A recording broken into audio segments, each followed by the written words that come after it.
ಮಧ್ಯಪ್ರಾಚ್ಯದಲ್ಲಿ ಹಾರ್ಮುಜ್ ಜಲಸಂಧಿ ಅಂದ್ರೆ ಯುದ್ಧ ಅಂತ ಅಂದ್ರೆ ಮೊದಲನೇದಾಗಿ ಈಗ ನೆನಪಾಗ್ತಿರೋದೇ ಅಮೆರಿಕ, ಇಸ್ರೇಲ್, ಇರಾನ್ ಅಲ್ಲ, ಬದಲಿಗೆ ಈ ಸ್ಟ್ರೇಟ್ ಆಫ್ ಹಾರ್ಮುಜ್ ನೆನಪಾಗುತ್ತೆ. ಯಾಕಂದ್ರೆ ಜಾಗತಿಕವಾಗಿ ಸಾಕಷ್ಟು ಉಪಯೋಗ ಇರುವಂತಹ ಜಾಗ ಅಂದ್ರೆ ಈ ಸ್ಟ್ರೇಟ್ ಆಫ್ ಹಾರ್ಮುಜ್.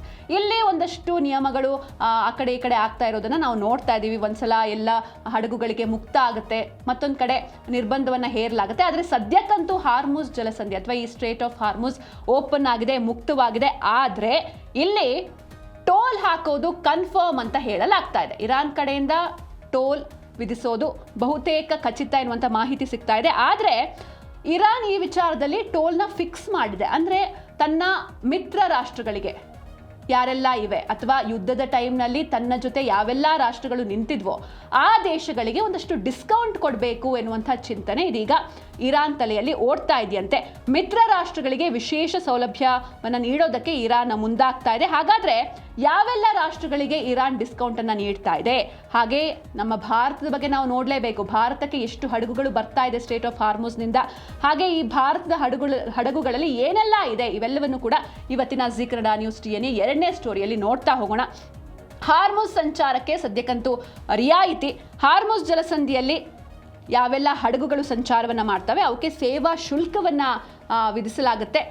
ಆದರೆ ಇಲ್ಲಿ ನಾವೇನು ಯೋಚನೆ ಅಥವಾ ಪ್ರಮುಖವಾಗಿ ಚರ್ಚೆ ಮಾಡಬೇಕು ಅಂತ ಅಂದರೆ, ಯುದ್ಧದ ವೇಳೆ ಇರಾನ್ಗೆ ಯಾವೆಲ್ಲ ದೇಶಗಳು ಸಪೋರ್ಟ್ ಮಾಡಿದ್ವೋ, ಅದರ ಜೊತೆ ನಿಂತಿದ್ವೋ ಆ ದೇಶಗಳಿಗೆ ವಿಶೇಷ ಡಿಸ್ಕೌಂಟ್ ನೀಡಲಾಗುತ್ತೆ ಅಂತಲೂ ಕೂಡ ಮಾಹಿತಿ ಸಿಗ್ತಾ ಇದೆ. ಈ ಸಂಬಂಧ ಓಮನ್ ಜೊತೆಗೆ ಇರಾನ್ ಮಾತುಕತೆಯನ್ನು ನಡೆಸ್ತಾ ಇದ್ದು ಅಲ್ಲಿನ ದಟ್ಟಣೆ ನಿರ್ವಹಣೆಗಾಗಿ ಅಥವಾ ಟ್ರಾಫಿಕ್ ಸಮಸ್ಯೆ, ಹಡಗುಗಳ ಟ್ರಾಫಿಕ್ ಏನಿರುತ್ತೆ, ಸಿ ಟ್ರಾಫಿಕ್, ಅದನ್ನು ಮೇಂಟೈನ್ ಮಾಡೋದಕ್ಕೆ ಕಾರ್ಯತಂತ್ರವನ್ನು ರೂಪಿಸಲಾಗ್ತಾ ಇದೆ ಅನ್ನುವಂಥ ಮಾಹಿತಿ ಸಿಗ್ತಾ ಇದೆ. ಹಾಗೆ ಅಮೆರಿಕ ಏನು ಹೇಳಿತ್ತು, ಯಾವುದೇ ಕಾರಣಕ್ಕೂ ಹಾರ್ಮುಜ್ನಲ್ಲಿ ಇರಾನ್ ಶುಲ್ಕವನ್ನು ವಿಧಿಸೋದಿಲ್ಲ ಅಂತ ಅಮೆರಿಕ ಹೇಳಿತ್ತು. ಆದರೆ ಇದರ ನಡುವೆಯೇ ಇರಾನ್ ರಾಯಭಾರಿ ಕಡೆಯಿಂದ ಈ ರೀತಿಯಾದಂಥ ಒಂದು ಹೇಳಿಕೆ ಹೊರಬಿದ್ದಿದೆ. ಇದೇ ವೇಳೆ ಅಮೆರಿಕ ಇರಾನ್ ಮುಂದಿನ ಸುತ್ತಿನ ಮಾತುಕತೆ ಏನಿದೆ ಅದು ಇಸ್ಲಾಮಾಬಾದ್ನಲ್ಲಿ ನಡೆಯುವಂಥ ಎಲ್ಲ ಸಾಧ್ಯತೆ ಕೂಡ ಇದೆ.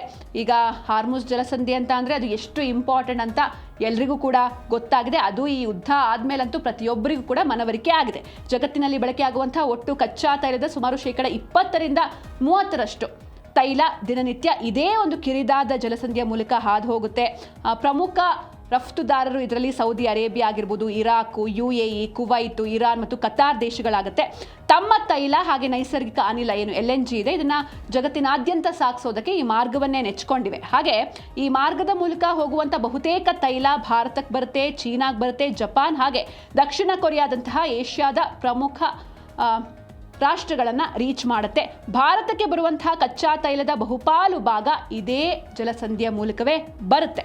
ಹಾಗೆ ಈ ಹಾರ್ಮುಜ್ ಜಲಸಂಧಿಯ ಬಹುತೇಕ ಭಾಗ ಇರಾನ್ನ ಸಮುದ್ರ ಗಡಿಯ ವ್ಯಾಪ್ತಿಯಲ್ಲಿದೆ. ಹೀಗಾಗಿ ಅಮೆರಿಕ ಅಥವಾ ಇಸ್ರೇಲ್ ದೇಶಗಳ ಜೊತೆಗೆ ಯುದ್ಧ ಅಥವಾ ಉದ್ವಿಗ್ನತೆಯೆಲ್ಲ ಯಾವಾಗ ಶುರುವಾಗುತ್ತೋ ಆಗ ಇರಾನ್ ಈ ಜಲಸಂಧಿಯನ್ನು ಮುಚ್ಚುವಂಥ ಬೆದರಿಕೆಯನ್ನು ಹಾಕ್ತಲೇ ಬಂದಿತ್ತು. ಆದರೆ ಈ ಬಾರಿ ಅದೆಲ್ಲವೂ ಕೂಡ ಕಾರ್ಯರೂಪಕ್ಕೆ ಬಂತು. ಒಂದಷ್ಟು ದಿನ ಹಾರ್ಮುಜ್ ಜಲಸಂಧಿ ಕ್ಲೋಸ್ ಆಗಿತ್ತು, ಅಟ್ಯಾಕ್ಗಳು ನಡೀತಾ ಇದ್ವು, ಎಲ್ಲವೂ ಕೂಡ ನಾವು ನೋಡಿದ್ವಿ. ಅಕಸ್ಮಾತ್ ಏನಾದರೂ ಹಾರ್ಮುಜ್ ಜಲಸಂಧಿ ಬಂದಾದರೆ ಯಾವ ರೀತಿ ಎಫೆಕ್ಟ್ ಆಗುತ್ತೆ ಜಾಗತಿಕವಾಗಿ ಅಂತ ಅದನ್ನು ಕೂಡ ನಾವು ನೋಡಿದ್ವಿ. ಹಾಗೆ ಇಲ್ಲಿ ಸಂಚರಿಸುವಂಥ ವಾಣಿಜ್ಯ ಮತ್ತು ಸರಕು ಹಡಗುಗಳಿಗೆ ಸೇವಾ ಶುಲ್ಕವನ್ನು ವಿಧಿಸೋದಕ್ಕೆ ಇರಾನ್ ಸರ್ಕಾರ ಒಂದು ಮಹತ್ವದ ನಿರ್ಧಾರವನ್ನು ಕೈಗೊಂಡಿದೆ. ಅಂದರೆ ಇದಕ್ಕೆ ಇರಾನ್ ಹೇಳ್ತಾ ಇರೋದು ಇದು ಟೋಲ್ ಅಲ್ಲ, ಟೋಲ್ ಫೀ ಅಲ್ಲ, ಇದು ಬದಲಿಗೆ ಇದು ಸರ್ವಿಸ್ ಫೀಸ್ ಅಂತ, ಅಂದರೆ ಸೇವಾ ಶುಲ್ಕ ಎನ್ನುವಂಥ ಹೆಸರನ್ನು ಇರಾನ್ ಇಡ್ತಾ ಇದೆ. ಆದರೆ ನಾನು ಆಗಲೇ ಹೇಳಿದೆ, ಎಲ್ಲ ದೇಶಗಳಿಗೂ ಒಂದೇ ಅಮೌಂಟ್ ಫಿಕ್ಸ್ ಆಗಿರಲ್ಲ. ಬದಲಿಗೆ ಇರಾನ್ನ ಮಿತ್ರ ರಾಷ್ಟ್ರಗಳು ಯಾವೆಲ್ಲ ಇರ್ತವೆ ಅವಕ್ಕೆ ಡಿಸ್ಕೌಂಟ್ ಅನ್ನು ನೀಡಬೇಕು ಎನ್ನುವಂಥ ಯೋಚನೆ ಇರಾನ್ ಕಡೆಯಿಂದ ಬರ್ತಾ ಇದೆ. ಮಿತ್ರ ರಾಷ್ಟ್ರಗಳಿಗೆ ಹಾಗಾದ್ರೆ ಇರಾನ್ ರಿಯಾಯಿತಿಯನ್ನ, ಡಿಸ್ಕೌಂಟ್ ಅನ್ನ ನೀಡ್ತಾ ಇರೋದು ಯಾಕೆ ಅಂತ ನೋಡ್ತಾ ಹೋಗೋಣ. ಮೊದಲನೇದಾಗಿ ಅಮೆರಿಕನ್ ಡಾಲರ್ ಮೇಲಿನ ಡಿಪೆಂಡೆನ್ಸಿ ಏನಿದೆ ಅದನ್ನ ಕಡಿಮೆ ಮಾಡಬೇಕು ಅನ್ನೋದೇ ಇರಾನ್ನ ದೊಡ್ಡ ಗುರಿ ಇರುವಂಥದ್ದು.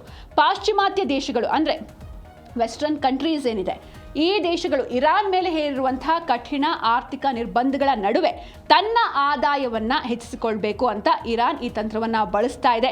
ಇನ್ನು ಈ ಜಲಸಂಧಿಯ ಬಹುಪಾಲು ನಿಯಂತ್ರಣ ಇರಾನ್ನ ಕೈಯಲ್ಲೇ ಇದೆ. ಶುಲ್ಕ ವಿಧಿಸೋ ಮೂಲಕ ನಾನೇ ಈ ಪ್ರಾಂತ್ಯದ ಬಾಸ್ ಅನ್ನೋದನ್ನು ಜಗತ್ತಿಗೆ ತೋರಿಸೋದಕ್ಕೆ ಇರಾನ್ ಟ್ರೈ ಮಾಡ್ತಾ ಇದೆ. ಚೀನಾ, ರಷ್ಯಾ ಅಥವಾ ಯಾರೆಲ್ಲ ಈ ಭಾರತನೂ ಕೂಡ ಹೌದು, ಯಾವೆಲ್ಲ ರಾಷ್ಟ್ರಗಳು ತನ್ನ ಜೊತೆಗೆ ಉತ್ತಮ ಸಂಬಂಧವನ್ನು ಹೊಂದಿವೆಯೋ ಅಂತಹ ದೇಶಗಳಿಗೆ ರಿಯಾಯಿತಿ ನೀಡೋ ಮೂಲಕ ತನ್ನ ರಾಜತಾಂತ್ರಿಕ ಫ್ರೆಂಡ್ಶಿಪ್ ಏನಿದೆ ಅದನ್ನು ಮತ್ತಷ್ಟು ಅದು ಸ್ಟ್ರಾಂಗ್ ಮಾಡಿಕೊಳ್ಳೋದಕ್ಕೆ ಹೊರಟಿದೆ.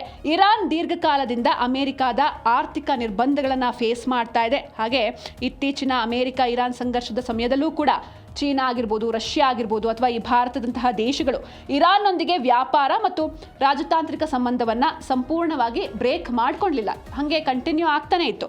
ಹೀಗಾಗಿ ಕಷ್ಟದ ಕಾಲದಲ್ಲಿ ತನಗೆ ಯಾವೆಲ್ಲ ದೇಶಗಳು ಹೆಲ್ಪ್ ಮಾಡಿದ್ವೋ ಅಥವಾ ತನ್ನ ಜೊತೆ ನಿಂತಿದ್ವೋ, ಹೆಗಲು ಕೊಟ್ಟಿದ್ವೋ ಅಂತಹ ದೇಶಗಳ ವಿಶ್ವಾಸವನ್ನು ಉಳಿಸಿಕೊಳ್ಳೋದಕ್ಕೆ ಇರಾನ್ ಈ ಒಂದು ಮಹತ್ವದ ನಿರ್ಧಾರವನ್ನು ಮಾಡಿದೆ ಎನ್ನುವಂಥ ಮಾಹಿತಿಗಳು ಕೂಡ ಸಿಗ್ತಾ ಇದೆ. ಅಂದರೆ ಈ ರಷ್ಯಾ ಆಗಿರ್ಬೋದು, ಚೀನಾ ಆಗಿರ್ಬೋದು, ಭಾರತ ಆಗಿರ್ಬೋದು, ಈ ದೇಶಗಳಿಗೆ ಯಾವುದೇ ರೀತಿ ಅಂದರೆ ಹೆಚ್ಚಿನ ಶುಲ್ಕ ವಿಧಿಸಬಾರ್ದು ಎನ್ನುವಂಥ ಯೋಚನೆಯಲ್ಲಿ ಸದ್ಯ ಇರಾನ್ ಇರುವಂಥದ್ದು. ಒಂದಷ್ಟು ಡಿಸ್ಕೌಂಟ್ ಕೊಡಬೇಕು ಎನ್ನುವಂಥ ಯೋಚನೆಯಲ್ಲಿ ಇರಾನ್ ಇದೆ. ಅದು ಯಾವ ರೀತಿ ಆಗುತ್ತೆ ಏನು ಎತ್ತ ಮೊದಲನೇದಾಗಿ ಇದು ಸರ್ವಿಸ್ ಫೀಸ್ ಅಂತ ಇರಾನ್ ಹೇಳ್ತಾ ಇದೆ.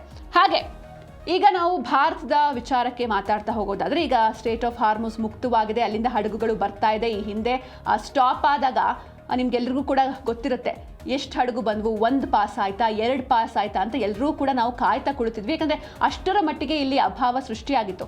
ಆದರೆ ಇದೀಗ ಭಾರತದ ಹಡಗುಗಳು, ಎಷ್ಟು ಹಡಗುಗಳು ಹಾರ್ಮುಸ್ನಿಂದ ಬರ್ತಾ ಇವೆ, ಅದರಲ್ಲಿ ಏನೆಲ್ಲ ಇದೆ ಎಲ್ಲವನ್ನು ಕೂಡ ನೋಡ್ತಾ ಹೋಗೋಣ. ಹಾರ್ಮುಸ್ನಿಂದ ಭಾರತಕ್ಕೆ ಬರ್ತಾ ಇದೆ 15 ಹಡಗುಗಳು. ಭಾರತಕ್ಕೆ ನಿಜಕ್ಕೂ ಗುಡ್ ನ್ಯೂಸ್ ಇದು. ಹಾರ್ಮುಸ್ನಿಂದ 15 ಹಡಗುಗಳು ಭಾರತ ಕಡೆ ಬರ್ತಾ ಇದೆ. ಅಂದರೆ ಸೇಫ್ ಆಗಿ ಸ್ಟ್ರೇಟ್ ಆಫ್ ಹಾರ್ಮುಸ್ನ ದಾಟಿ ಬರ್ತಾ ಇದೆ. ಪಶ್ಚಿಮ ಏಷ್ಯಾದಲ್ಲಿ ಉದ್ವಿಗ್ನತೆ ಇದೆ. ಇದು ಯಾವ ರೀತಿ ಪರಿಣಾಮ ಬೀರ್ತು ಜಾಗತಿಕವಾಗಿ ನೋಡಿದ್ವಿ. ಆದರೆ ಇದೀಗ ಭಾರತಕ್ಕೆ ಗುಡ್ ನ್ಯೂಸ್ ಸಿಕ್ಕಿದೆ. ಹಾರ್ಮುಸ್ನಿಂದ 15 ಹಡಗುಗಳು ಭಾರತದತ್ತ ಬರ್ತಾ ಇದೆ. ಇನ್ನೇನು ಕೆಲವೇ ದಿನಗಳಲ್ಲಿ ಭಾರತವನ್ನು ಅಥವಾ ಇಲ್ಲಿರುವಂಥ ಪೋರ್ಟ್ಗಳನ್ನು ರೀಚ್ ಮಾಡುತ್ತೆ. ಹಾರ್ಮುಸ್ ಜಲಸಂಧಿಯನ್ನು ಸೇಫ್ ಆಗಿ ದಾಟಿದೆ ಅಂತ ಈ ರಾಸಾಯನಿಕ ಮತ್ತು ರಸಗೊಬ್ಬರ ಸಚಿವಾಲಯ ಘೋಷಣೆಯನ್ನು ಮಾಡಿದೆ. ರೈತರ ಹಿತಾಸಕ್ತಿಗಳನ್ನು ರಕ್ಷಿಸೋದಕ್ಕೆ, ಹಾಗೆ ದೇಶದಲ್ಲಿ ರಸಗೊಬ್ಬರದ ಕೊರತೆ ಪ್ರಮುಖವಾಗಿ ಕಾಡ್ತಾ ಇದೆ. ಮಳೆಗಾಲ ಶುರುವಾಗಿದೆ, ಗೊಬ್ಬರ ಬೇಕೇ ಬೇಕು. ಆದರೆ ಎಲ್ಲ ಕಡೆ ಡಿಮ್ಯಾಂಡ್ಗೆ ತಕ್ಕಂತೆ ಸಪ್ಲೈ ಇರಲಿಲ್ಲ ಬಿಕಾಸ್ ಆಫ್ ಈ ಯುದ್ಧದ ಎಫೆಕ್ಟ್ನಿಂದ. ಬಟ್ ಈಗ ಹಡಗುಗಳು ಪಾಸಾಗಿ ಬರ್ತಾ ಇದೆ. ಎಲ್ಲ ರೈತರಿಗೂ ಈ ರಸಗೊಬ್ಬರದ ಲಭ್ಯತೆ ಸಿಗಬೇಕು, ಈ ವಿಚಾರವಾಗಿ ಎಲ್ಲ ಅಗತ್ಯ ಕ್ರಮಗಳನ್ನು ತೆಗೆದುಕೊಳ್ಳಲಾಗಿದೆ ಅಂತ ಕೇಂದ್ರ ಸರ್ಕಾರ ಕನ್ಫರ್ಮ್ ಮಾಡಿದೆ. ಪಶ್ಚಿಮ ಏಷ್ಯಾದಲ್ಲಿ ಏನು ಈ ಸಂಘರ್ಷ ನಡೀತಾ ಇತ್ತು, ಇದು ಸಾಕಷ್ಟು ಎಫೆಕ್ಟ್ ಮಾಡಿತ್ತು. ಪೆಟ್ರೋಲ್, ಡೀಸೆಲ್, ಗ್ಯಾಸ್, ರಸಗೊಬ್ಬರ, ಈ ರೀತಿ ಈ 15 ಹಡಗುಗಳು ಪ್ರಮುಖವಾಗಿ ಕತಾರ್ ಹಾಗೆ UAE ದೇಶಗಳಿಂದ ಭಾರತಕ್ಕೆ ಹೊರಟಿವೆ. ಸೇಫ್ ಆಗಿ ಸ್ಟ್ರೇಟ್ ಆಫ್ ಹಾರ್ಮುಸ್ ಅನ್ನು ಕೂಡ ದಾಟಿದೆ. ಕತಾರ್ ವಿಶ್ವದಲ್ಲೇ ಅತ್ಯಂತ ದೊಡ್ಡ LNG ರಫ್ತುದಾರ ದೇಶ ಇದು. ಇನ್ನು ಭಾರತಕ್ಕೆ 40% ಹೆಚ್ಚು ನೈಸರ್ಗಿಕ ಅನಿಲವನ್ನು ಇದೇ ದೇಶ ನಮಗೆ ಒದಗಿಸುತ್ತೆ, ಅದು ಕತಾರ್ನಿಂದ ಬರುತ್ತೆ.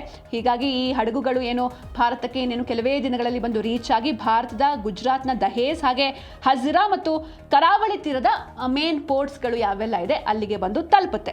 ಹಾಗೆ ಈಗ ನಾನು ಹೇಳಿದೆ 15 ಹಡಗುಗಳು ಬರ್ತಾ ಇದೆ ಅಂತ. ಹಾಗಾದರೆ ಆ 15 ಹಡಗುಗಳಲ್ಲಿ ಇರೋದಾದ್ರೂ ಏನೆಲ್ಲ ಸಾಮಗ್ರಿಗಳನ್ನು ಈ ಕಮರ್ಷಿಯಲ್ ಶಿಪ್ಗಳು ತರ್ತಾ ಇದೆ, ಹೊತ್ತು ತರ್ತಾ ಇದೆ. ಪ್ರಮುಖವಾಗಿ ಕತಾರ್ ಹಾಗೆ UAE ಇಂದ ಬರ್ತಾ ಇರುವಂಥ ಹಡಗುಗಳು. ಈ ಹಡಗುಗಳಲ್ಲಿ ಏನೆಲ್ಲ ಇದೆ ಅಂತ ನೋಡ್ತಾ ಹೋಗೋಣ. ಭಾರತಕ್ಕೆ ಬರ್ತಾ ಇರುವ ಹಡಗಿನಲ್ಲಿ ಏನಿದೆ ಹಾಗಾದ್ರೆ ಅನ್ನೋದು ಸದ್ಯದ ಕುತೂಹಲ. 8 ಹಡಗುಗಳಲ್ಲಿ 3.32 ಲಕ್ಷ ಮೆಟ್ರಿಕ್ ಟನ್ ಯೂರಿಯಾ ಇದೆ. ಅಂದರೆ ಪ್ರಮುಖವಾಗಿ ಈ ಹಡಗುಗಳು ಗೊಬ್ಬರವನ್ನು ತರ್ತಾ ಇರುವಂಥದ್ದು. ಅಂದರೆ ಇಲ್ಲಿ ರೈತರಿಗಾಗಿ ಅಥವಾ ರಸಗೊಬ್ಬರ ಏನು ಕೊರತೆ ಎದುರಾಗ್ತಾ ಇದೆ ಅದು ನೀಗುವಂತಹ ಸ್ಥಿತಿ ಮುಂದಿನ ದಿನಗಳಲ್ಲಿ ಆಗುತ್ತೆ. 4 ಹಡಗುಗಳಲ್ಲಿ 2.57 LMT ಡೈ ಅಮೋನಿಯಂ ಫಾಸ್ಫೇಟ್ ಇದೆ ಎನ್ನುವಂಥ ಮಾಹಿತಿಗಳು ಕೂಡ ಸಿಗ್ತಾ ಇದೆ. ಜೊತೆಗೆ 3 ಹಡಗುಗಳಲ್ಲಿ 1.11 ಲಕ್ಷ ಮೆಟ್ರಿಕ್ ಟನ್ ಸಲ್ಫರ್ ಇದೆಯಂತೆ. ಹಾಗೆ ಇದಲ್ಲದೆ ಇನ್ನೂ 5 ಹಡಗುಗಳು ಭಾರತಕ್ಕೆ ಬರ್ತಾ ಇದೆ. ಈ ಮೂಲಕ ರೈತರಿಗೆ ಒಂದು ಗುಡ್ ನ್ಯೂಸ್ನ ನೀಡಿದೆ ಕೇಂದ್ರ ಸಚಿವಾಲಯ. ಒಟ್ಟು 15 ಹಡಗುಗಳಲ್ಲಿ 8 ಹಡಗುಗಳು 3.32 ಲಕ್ಷ ಮೆಟ್ರಿಕ್ ಟನ್ ಯೂರಿಯಾ, ಹಾಗೆ 4 ಶಿಪ್ಗಳು 2.57 lakh metric ton di ammonium phosphate, ಹಾಗೆ 3 ಹಡಗುಗಳು 1.11 ಲಕ್ಷ ಮೆಟ್ರಿಕ್ ಟನ್ ಸಲ್ಫರನ್ನು ಹೊತ್ತು ತರ್ತಾ ಇವೆ. ಎಲ್ಲವೂ ಕೂಡ ಸೇಫ್ ಆಗಿ ಭಾರತಕ್ಕೆ ಬರ್ತಾ ಇವೆ. ಇನ್ನೂ 5 ಹಡಗುಗಳು ಭಾರತಕ್ಕೆ ಬರುತ್ತೆ ಅಂತ ಕೇಂದ್ರ ಸಚಿವಾಲಯ ಒಂದು ಗುಡ್ ನ್ಯೂಸ್ನ ಕೂಡ ನೀಡಿದೆ. ಪಶ್ಚಿಮ ಏಷ್ಯಾದಲ್ಲಿ ನಡೀತಾ ಇರುವಂತಹ ಸಂಘರ್ಷದಿಂದಾಗಿ ರಸಗೊಬ್ಬರ ಬೆಲೆಗಳು ಹೆಚ್ಚಿಗೆ ಆಗಿತ್ತು. ಹಾಗೆ ಈ ಸಾಗಣೆ ಸಮಯ ಕೂಡ ಹೆಚ್ಚಾಗ್ತಾ ಇತ್ತು, ಲೇಟಾಗಿ ಬರ್ತಾ ಇತ್ತು. ಅಂದರೆ ಕೃಷಿ ಅಂದ್ರೇ ಹಾಗೆ ಎಲ್ಲವೂ ಕೂಡ ಟೈಮ್ ಟು ಟೈಮ್ ಆಗಬೇಕಾಗುತ್ತೆ. ಮಳೆ ಟೈಮ್ ಟು ಟೈಮ್ ಬರಬೇಕು, ಬೀಜ ಬಿತ್ತನೆ ಆಗಬೇಕು, ಗೊಬ್ಬರ ಹಾಕಬೇಕು, ಎಲ್ಲವೂ ಕೂಡ ಆ ಟೈಮಲ್ಲೇ ಆಗಬೇಕು. ಸಮಯ ಮೀರಿ ಹೋದ್ಮೇಲೆ ಗೊಬ್ಬರ ಸಿಕ್ಕಿ ಏನು ಯೂಸ್ ಇಲ್ಲ, ಮಳೆ ಹೋದ್ಮೇಲೆ ಗೊಬ್ಬರ ಸಿಕ್ಕಿ ಏನು ಪ್ರಯೋಜನ ಆಗಲ್ಲ. ಹೀಗಾಗಿ ಸಮಯಕ್ಕೆ ಸರಿಯಾಗಿ ಅದು ಬರಬೇಕಾಗತ್ತೆ. ಎಲ್ಲದ್ರ ಬಗ್ಗೆಯೂ ಕೂಡ ನಾವು ನಿಗಾ ಇಟ್ಟಿದ್ದೀವಿ ಅಂತ ರಾಸಾಯನಿಕ ಮತ್ತು ರಸಗೊಬ್ಬರ ಸಚಿವ ಜಗತ್ ಪ್ರಕಾಶ್ ನಡ್ಡಾ ಮಾಹಿತಿಯನ್ನು ತಿಳಿಸಿದರು.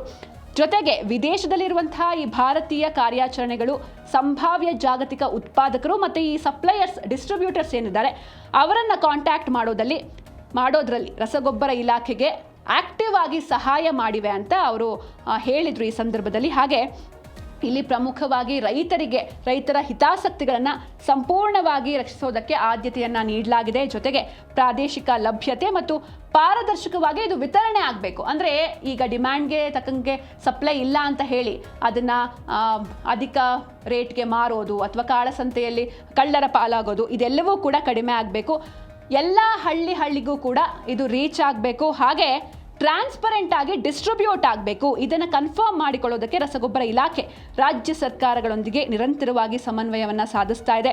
ಹಾಗೆ ಪ್ರಧಾನಿ ನರೇಂದ್ರ ಮೋದಿಯವರ ನೇತೃತ್ವದಲ್ಲಿ ಸರ್ಕಾರ ರೈತರ ಹಿತಾಸಕ್ತಿಗಳನ್ನು ಸಂಪೂರ್ಣವಾಗಿ ರಕ್ಷಿಸ್ತಾ ಇದೆ ಅಂತ ಅವರು ಸಚಿವರಾದಂತಹ ಜಗತ್ ಪ್ರಕಾಶ್ ನಡ್ಡಾ ಅವರು ಈ ಸಂದರ್ಭದಲ್ಲಿ ತಿಳಿಸಿದ್ದಾರೆ. ಒಟ್ಟಾರೆಯಾಗಿ ಹಾರ್ಮುಜ್ ಜಲಸಂಧಿಯ ವಿಚಾರಕ್ಕೆ ಬಂದರೆ, ಇಷ್ಟು ದಿನಗಳ ಕಾಲ ನಾವು ಹಾರ್ಮುಜ್ ವಿಚಾರವನ್ನು ನೋಡ್ತಾ ಇದ್ವಿ, ಬರೀ ಬ್ಯಾಡ್ ನ್ಯೂಸೇ ಸಿಗ್ತಾ ಇತ್ತು. ಅಂದರೆ ಅಲ್ಲಿ ಅಟ್ಯಾಕ್ ಆಯಿತು ಅಥವಾ ಡೈರೆಕ್ಷನ್ ಡೈವರ್ಟ್ ಮಾಡಿದ್ರು ಅಥವಾ ಕಂಪ್ಲೀಟಾಗಿ ಕ್ಲೋಸ್ ಆಗಿದೆ ಹಾರ್ಮುಜ್ ಜಲಸಂಧಿ, ಹೀಗಾಗಿ ಜಾಗತಿಕವಾಗಿ ಇನ್ನಷ್ಟು ಇಂಧನ ಬೆಲೆಗಳು ಹೆಚ್ಚಾಗುವಂಥ ಭೀತಿ ಇದೆ, ಅದು ಇದು ಎನ್ನುವಂಥ ಒಂದಷ್ಟು ವಿಷಯಗಳನ್ನ ನಾವು ಗಮನಿಸ್ತಾ ಇದ್ವಿ. ಆದರೆ ಸದ್ಯಕ್ಕಂತೂ ಈಗ ಹಾರ್ಮುಜ್ ಜಲಸಂಧಿ ವಿಚಾರವಾಗಿ ಒಂದಷ್ಟು ಗುಡ್ ನ್ಯೂಸ್ ಸಿಗ್ತಾ ಇದೆ. ಮೊದಲನೇದಾಗಿ ಈ ಸೇವಾ ಶುಲ್ಕವನ್ನು ಇರಾನ್ ವಿಧಿಸಿದ್ರೂ ಕೂಡ ಭಾರತಕ್ಕೆ ಡಿಸ್ಕೌಂಟ್ ಕೊಡೋದಕ್ಕೆ ಯೋಚನೆಯನ್ನು ನಡೆಸ್ತಾ ಇದೆ. ಹಾಗೆ ನಮ್ಮ ಭಾರತದ 15 ಶಿಪ್ಗಳು ಸುರಕ್ಷಿತವಾಗಿ ಹಾರ್ಮುಜ್ ಜಲಸಂಧಿಯನ್ನು ದಾಟಿ ಬರ್ತಾ ಇವೆ. ಪ್ರಮುಖವಾಗಿ ಈ ಶಿಪ್ಗಳು ಗೊಬ್ಬರವನ್ನು ತರ್ತಾ ಇದೆ. ಹೀಗಾಗಿ ರೈತರಿಗೆ ನಿಜಕ್ಕೂ ರೈತರ ಮುಖದಲ್ಲಿ ಮಂದಹಾಸ ಮೂಡ್ತಾ ಇದೆ.